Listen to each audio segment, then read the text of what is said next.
What's going on, JW Faction? My name is Josh Williamson. So for this cooking video, I'm going to be doing something a bit different. I'm going to be trying a celebrity recipe.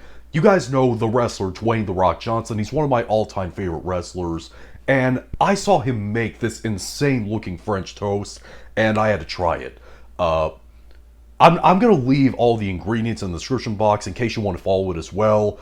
But this is something I'm trying for the first time, and I don't know how it's going to taste. I'm going to find out, so let's get started. So to start off, in this bowl, I have 2 eggs. To that, I'm going to add 1 cup of milk, about a 1/4 teaspoon of salt, 1/3 cup of brown sugar, 1/2 teaspoon of cinnamon, and about maybe a 1/4 teaspoon of vanilla extract. I don't really measure vanilla extract.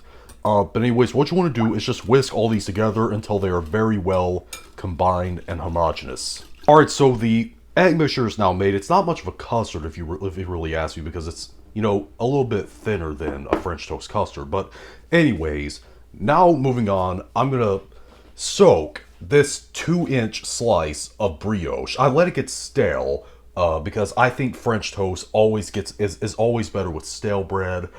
If you don't want to wait for it to get stale, you could put it in the oven at 250 degrees Fahrenheit, which is 120 degrees Celsius, for about 10 minutes, just flipping it halfway through, and you'll have almost the same result. But here's the crazy thing about it, and first of all, one of the crazy things is that in the original recipe for The Rock's French toast, he uses a 4-inch thick slice of brioche, but I'm not doing that. I think that's a little too much for me. So I'm using a 2-inch thick slice. But anyways, what you want to do is you want to let it soak in there, and this is the other crazy part. You want to let it soak in there for 2 hours on both sides. So 2 hours on the current side, and then after the 2 hours is up, flip it over and let it soak for another 2 hours on that side. Yeah, that's excessive, I know. But it gives us time to start on the other toppings for the French toast. So now we're going to get started on the peanut butter syrup that The Rock makes to top his French toast with. Now in this bowl, I have 6 tablespoons each of peanut butter and coconut cream. To that, I'm going to add 1/2 cup. I'm measuring this right now on camera because I didn't want to bother doing it off camera. But 1/2 cup of maple syrup. Then whisk all those together until they're combined. For the record, that maple syrup peanut butter mixture is done. I tasted it off of the whisk after I was done mixing it. It actually tastes very good. So now in the skillet over medium heat, I have a couple tablespoons of butter. I'm going to let it melt down and start bubbling. Once the butter is melted and bubbly, I'm going to take that ultra egg soaked slice of brioche, and I'm going to, if I can lift it out of here, I'm going to put it onto the skillet. Man, that was a chore getting out of there. And I'm going to let it cook on each side for about 3 minutes, or until there's a nice golden brown color on the side. And one more thing I'm going to do after it's done searing in the pan. See, it feels still very wobbly when I wiggle, and that's because there's probably still some more uncooked egg in there. So to remedy that, I'm going to put this in the oven at 350 degrees Fahrenheit or 180 degrees Celsius for about 10 minutes. That'll usually ensure that the egg inside is cooked all the way through. And while that French toast is baked in the oven, now what we're going to do is make the last topping, which is a freshly whipped vanilla cream. Now in this bowl, I have 3/4 cup of heavy whipping cream, 2 tablespoons of powdered sugar, and 1/2 tablespoon of vanilla extract. What I'm going to do is just beat those until they form soft peaks. Alright, I finished baking the French toast in the oven. Now what I'm going to do is I'm just going to top it with the toppings. I got that peanut butter and maple syrup mixture. I'm going to put a bunch of it on. And I'm going to put a nice dollop of that whipped vanilla cream that I just made. Maybe a little bit more. There we go.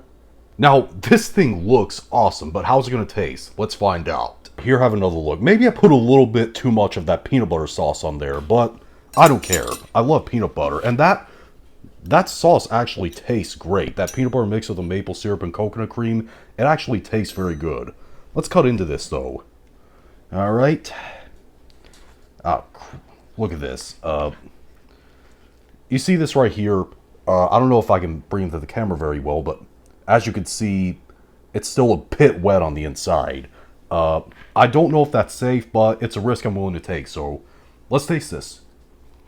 Guys, that is freaking delicious. Hold on, I gotta get another bite.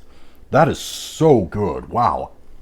Don't do what I just did there. I almost cut the roof of my mouth because I put that knife up there for some stupid reason, but dude, this tastes very good. Now, what I would do, I wouldn't soak it as long as The Rock did in the egg mixture. I would just like let it swim in there for like maybe 30 seconds on each side. Not 2 hours on each side is crazy. That made it extra custardy.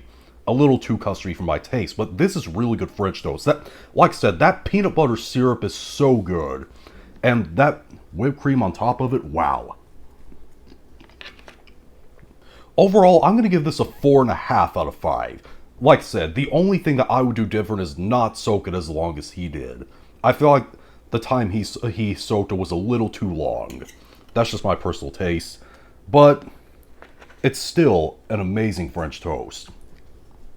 But if you ever try this, tell me in the comment section what you thought, whether you liked it or you hated it. If you liked it, you thumb up, hate you thumb it down, and be sure to click the subscribe button, become a member of the JW faction on a journey to 10,000 subscribers. God loves you. See you later.